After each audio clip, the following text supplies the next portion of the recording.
Ёжик! Конечно, бежать в гору тоже не такое простое занятие в моем пожилом возрасте.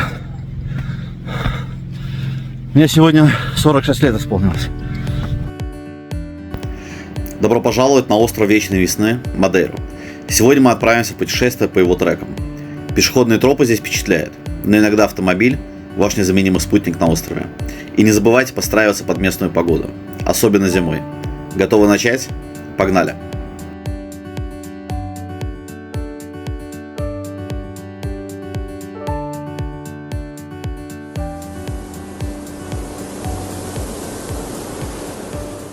На самом верху у начала трека будет парковка, но не надейтесь, что вы найдете здесь место. Ну, хотя вот эти вот люди, они же находят место. Но, в принципе, тут всегда все забито, так что лучше оставлять машину немножко подальше, ниже. И ну и пройти где-то полкилометра.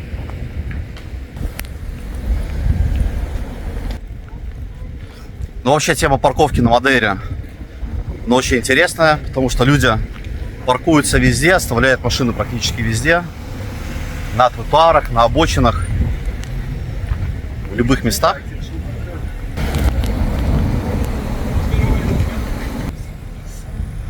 Но вот ребята забрались на тротуары и думают, что их никто не покарает. И я 100% уверен, что никто их не покарает. Потому что, ну, так здесь принято. А что еще делать?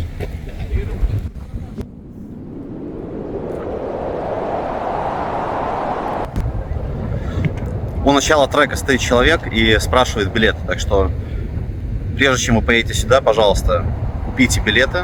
Это стоит всего 1 евро на человека.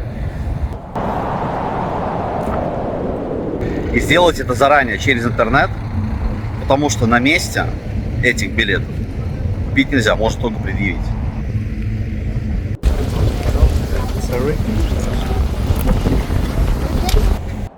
Но предлагается такая опция купить билеты через телефон, используя QR-код, но это не работает. Это не работает, потому что здесь нету интернета.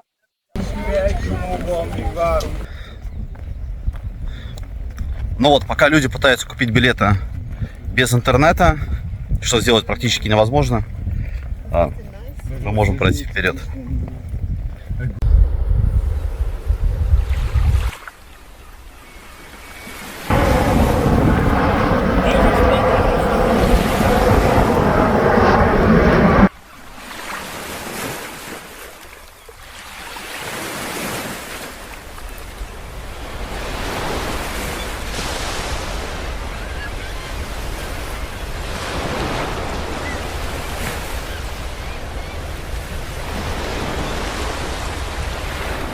Лестники, тропинки идут вверх-вниз. Уже немножко одышка появилась.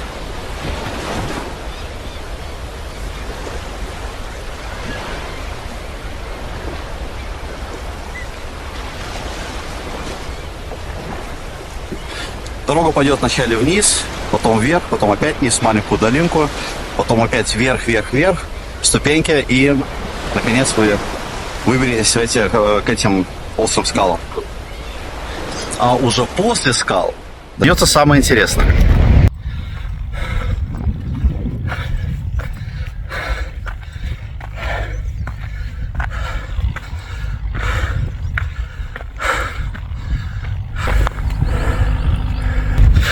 А вот эта горочка вам особенно понравится, если вам нравится ходить под углом 45 градусов. В какой-то момент прогулка перестанет быть томной, но не сдавайтесь, не останавливайтесь, идите вперед, и награды вам будут просто фантастические виды.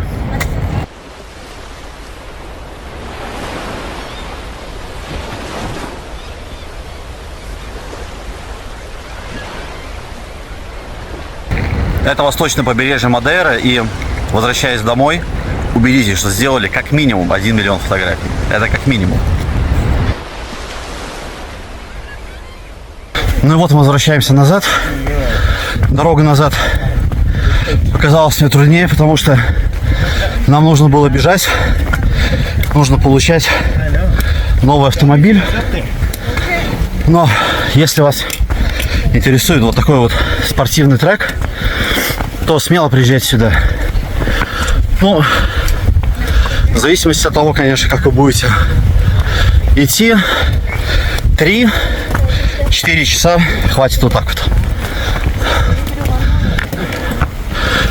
Очень красивые виды, бушующее море, черные скалы, острова вдалеке. Это вы все увидите здесь.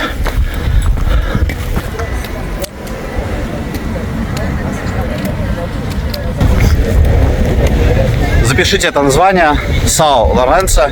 Найдите это место на Google картах. Посмотрите отзывы, посмотрите фотографии и приезжайте сюда сами.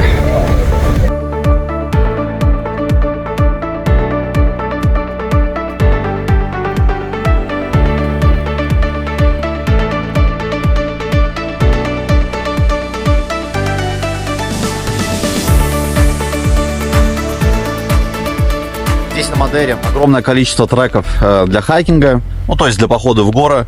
И один из таких треков — это поход на Пико Руиво. Пико Руиво, значит Пико Руиво. Есть два варианта этого похода. Можно оставить машину и от парковки подняться на вершину, спуститься вниз. Это займет несколько часов. Это прогулка. А также можно поехать на Пико Руиво или Пико Арейро, оставить машину там и пройти от одной вершины к другой. Это около 10 километров, и ну, с учетом ландшафта занимает целый день. Очень популярная тропа, очень популярный трек. Люди это делают, но самое важное — это, ну, с кем-то договориться, чтобы вас забрали через 10 километров на другой парковке. Так что если у вас есть свой водитель и есть такая возможность, то обязательно это сделайте. Мы сегодня же пойдем просто по облегченной программе. Это от парковки наверх до Пико Руиво и вниз. Ну а потом домой. Здесь наверху будет бесплатная парковка и ресторанчик, ну, бар, туалет, интернет, соответственно, все удобства. Ну вот, мне подсказывают, что туалет платный, 50 центов. Это важно. Возьмите с собой монетку.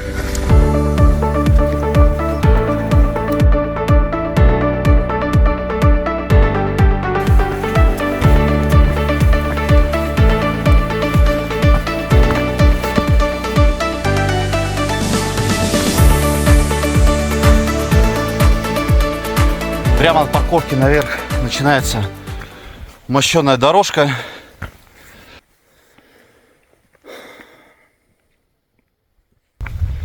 Ну, разумеется, открываются виды просто фантастические на долину. И даже видно, так, спокойно, и даже видно море.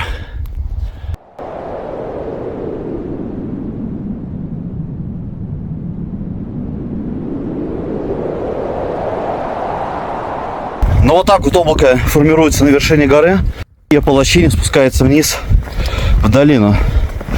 Очень красивая картина, которую я наблюдаю часто в горах и все время любуюсь этим явлением.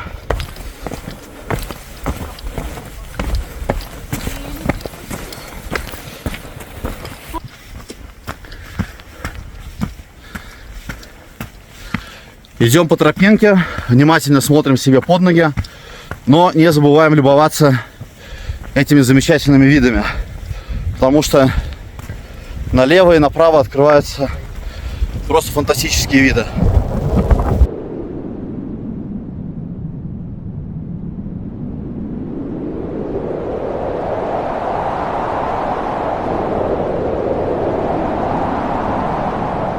Ну вот, в такой будочке можно переждать непогоду или дождь, если уж так получится, что дождь достигнет вас здесь в горах.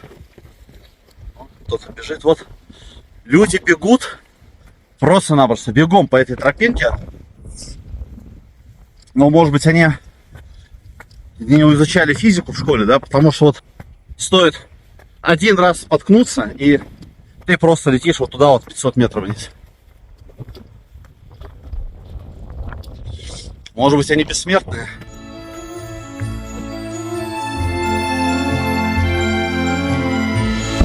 такие ворота, как будто бы в сказочный лес эльфов.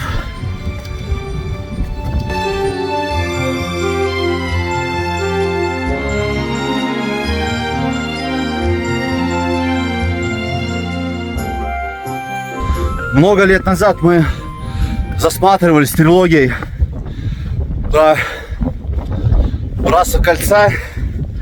Это был очень увлекательный фильм, шедевр, можно сказать. И с тех пор в памяти остались эти дикие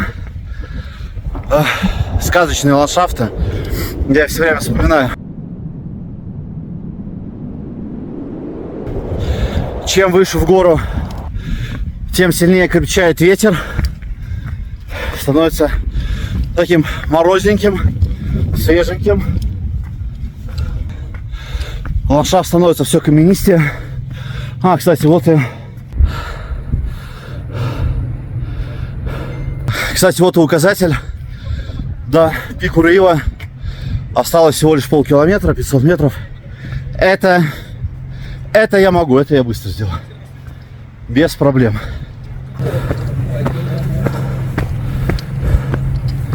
Тем более тут такая красивая лесенка туда идет.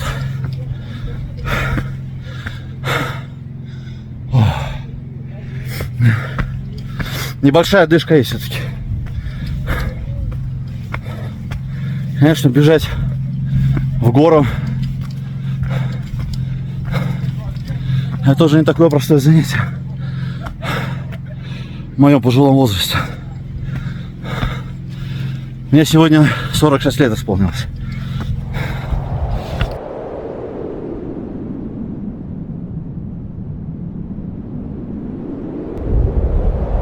Ну и за 500 метров до вершины здесь же есть убежище и такой вот приют горный.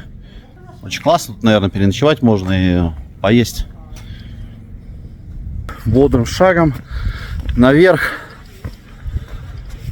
Очень красивая природа, низкие хвойные растения. Все это покрыто влагой. Вот капли влаги оседают на растениях, потом спускаются вниз на землю и уже по ливадам, по специальным каналам стекают вниз в долины.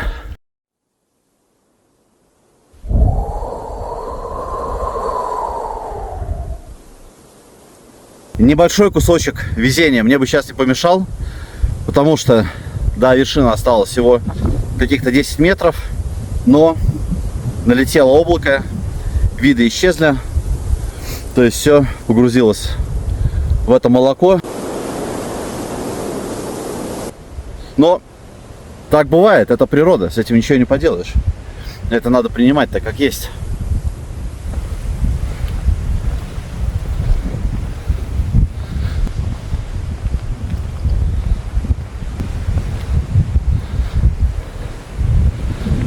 Какой-то арт-модерн, какой-то арт-модерн, изображающий самую вершину вершины. И кругом молоко.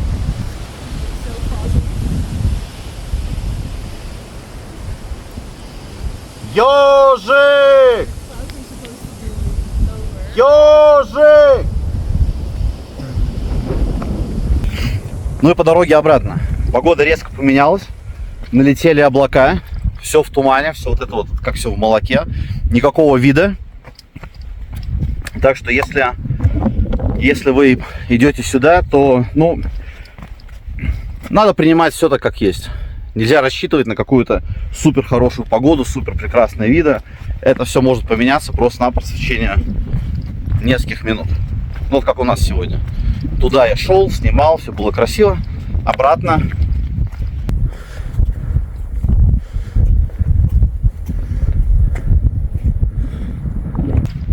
И вот эта влага оседает на одежде. Все становится моментально мокрым. Поэтому надо шевелить булками, чтобы не замерзнуть.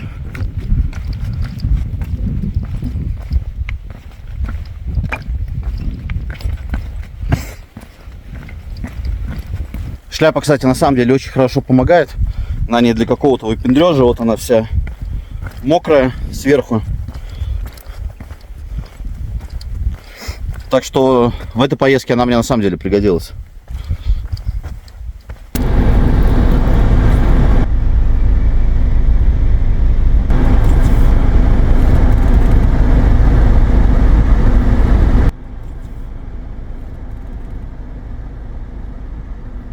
Ну и вот мы уезжаем. Ну, ливня еще нету, дождя нету, но погода уже такая довольно-таки прохладная. В общем, пора уезжать отсюда, с этой горы. Поедем в ресторан гулять.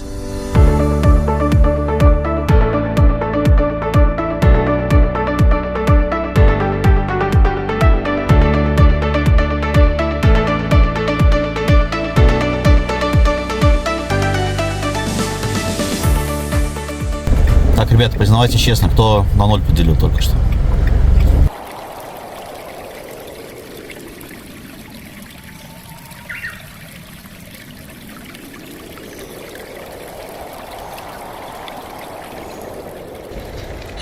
Идти в горы или на трек в хорошую погоду — это не спорт, это вообще, это неинтересно.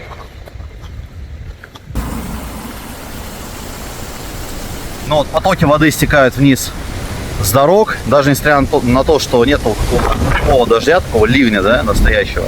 Но вот эта вот влага, которая в воздухе, этот морось, да, вот она просто так вот носится в воздухе туда-сюда и, ну, промокаешь буквально моментально.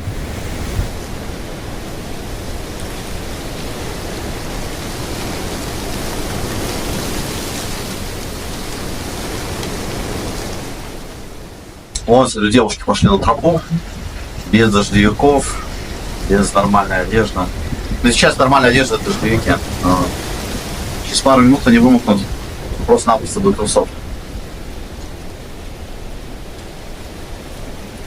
Ну, в принципе, здесь на тропе все выглядит не так страшно.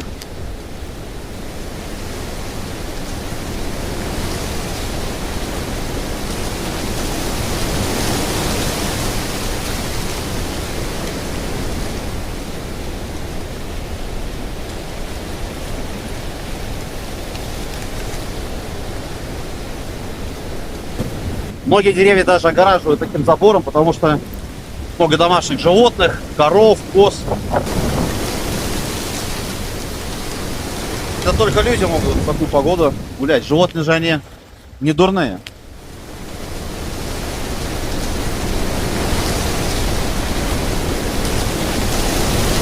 По идее, эта тропинка должна нас привести прямо прямиком к волшебному озеру.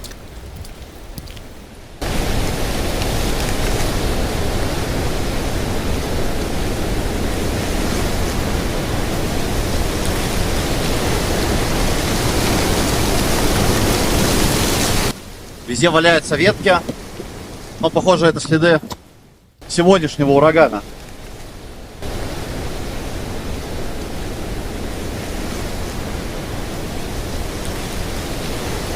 Деньгам! Наступил в коровье говно. Будет много денег в доме. Классно.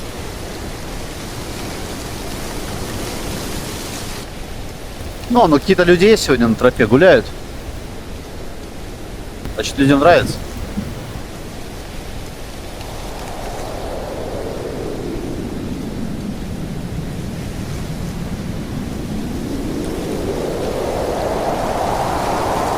Через поле, в этом тумане.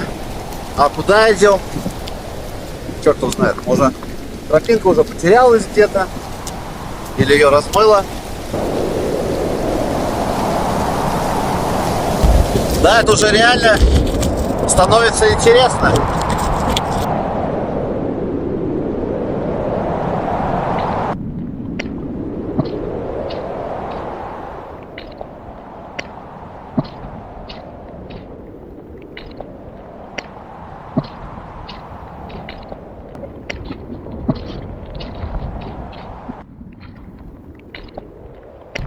Кого мне здесь не хватает, так это собаку Баскервилей. Ну вот мы и пришли на это замечательное волшебное озеро. Даже с 20 метров его не видно, но сейчас мы его рассмотрим поближе.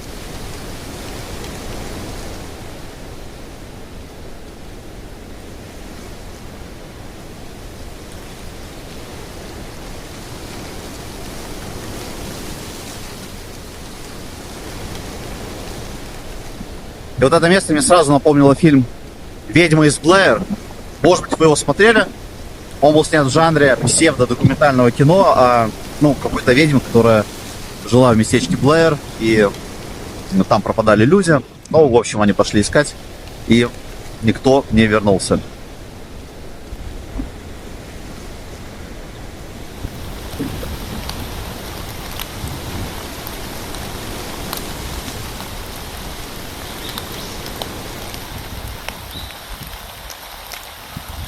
А вот эта картинка мне напомнила Лукоморье и Большой Дуб, но ученого кота, к сожалению, нет.